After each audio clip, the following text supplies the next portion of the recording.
ಸದನದಲ್ಲಿ ಯಾರು ಹೆಚ್ಚು ಹೊತ್ತು ಕುಳಿತುಕೊಂಡ್ರೆ ದೊಡ್ಡ ದೊಡ್ಡ ಸ್ಥಾನಕ್ಕೆ ಹೋಗುತ್ತೀರಾ ಅಂತ ಸ್ಪೀಕರ್ ಯುಟಿ ಖಾದರ್ ಸದಸ್ಯರಿಗೆ ಕಿವಿ ಮಾತನ್ನ ಹೇಳಿದ್ರು. ವಿಧಾನಸಭೆ ಕಲಾಪ ಆರಂಭವಾದರೂ ಕೂಡ ಸಚಿವರು ಸದನಕ್ಕೆ ಬಾರದೇ ಇರುವುದಕ್ಕೆ ಬಿಜೆಪಿಯ ಸದಸ್ಯರು ಕಿಡಿಕಾರಿದ್ರು.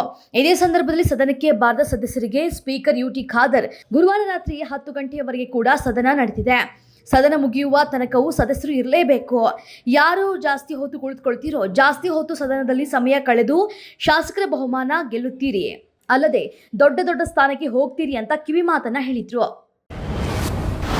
ಚಿತ್ರದುರ್ಗ ಮೂಲದ ರೇಣುಕಾಸ್ವಾಮಿ ಕೊಲೆ ಪ್ರಕರಣದ ಆರೋಪದ ಅಡಿ ಜೈಲು ಸೇರಿದ ನಟ ದರ್ಶನ್ ಅವರು ಸೇರಿದಂತೆ ಈ ಪ್ರಕರಣದ 7 ಆರೋಪಿಗಳಿಗೆ ಜಾಮೀನು ಸಿಕ್ಕಿದೆ.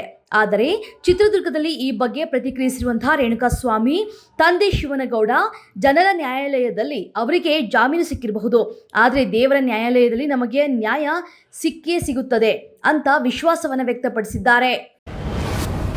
ಕೇರಳದ ವಯನಾಡು ಲೋಕಸಭಾ ಕ್ಷೇತ್ರದಿಂದ ಭಾರೀ ಆಂತರಿಕ ಗೆಲುವು ಸಾಧಿಸಿದ ಪ್ರಿಯಾಂಕಾ ಗಾಂಧಿ ವಾದ್ರಾ ಲೋಕಸಭೆಯಲ್ಲಿ ತಮ್ಮ ಚೊಚ್ಚಲ ಭಾಷಣವನ್ನ ಮಾಡಿದ್ದಾರೆ.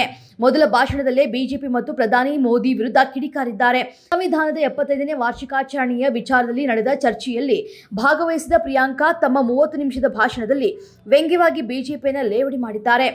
ಸಂವಿಧಾನವನ್ನು ದುರ್ಬಲಗೊಳಿಸುತ್ತಾ 142 ಕೋಟಿ ಈ ದೇಶದ ನಾಗರಿಕರಿಗೆ ತೋರದ ಒಲವು ಬರೀ ಒಬ್ಬರ ಮೇಲೆ ಯಾಕೆ ಅಂತ ಪ್ರಶ್ನಿಸಿದ್ದಾರೆ. ಚಿತ್ರದುರ್ಗದ ರೇಣುಕಾಸ್ವಾಮಿ ಕೊಲೆ ಪ್ರಕರಣದಲ್ಲಿ ನಟ ದರ್ಶನ್ ಅವರ ಗೆಳತಿ ಪವಿತ್ರಾ ಗೌಡ ಸೇರಿ 7 ಆರೋಪಿಗಳ ಜಾಮೀನು ಅರ್ಜಿಗಳಿಗೆ ಸಂಬಂಧಿಸಿದ ಆದೇಶವನ್ನ ಕರ್ನಾಟಕ ಹೈಕೋರ್ಟ್ ಪ್ರಕಟಿಸಿದೆ. ಎಲ್ಲರಿಗೂ ಜಾಮೀನು ಮಂಜೂರು ಮಾಡಿದೆ. ಇದರೊಂದಿಗೆ ಆಸ್ಪತ್ರೆಯಲ್ಲಿ ಚಿಕಿತ್ಸೆ ಪಡಿತಾ ಇದ್ದ ನಟನಿಗೆ ದೊಡ್ಡ ರಿಲೀಫ್ ಸಿಕ್ಕಿದೆ. ಇನ್ನು ತೆಲುಗಿನ stylish star Allu Arjun arrest ಆಗಿದ್ದಾರೆ.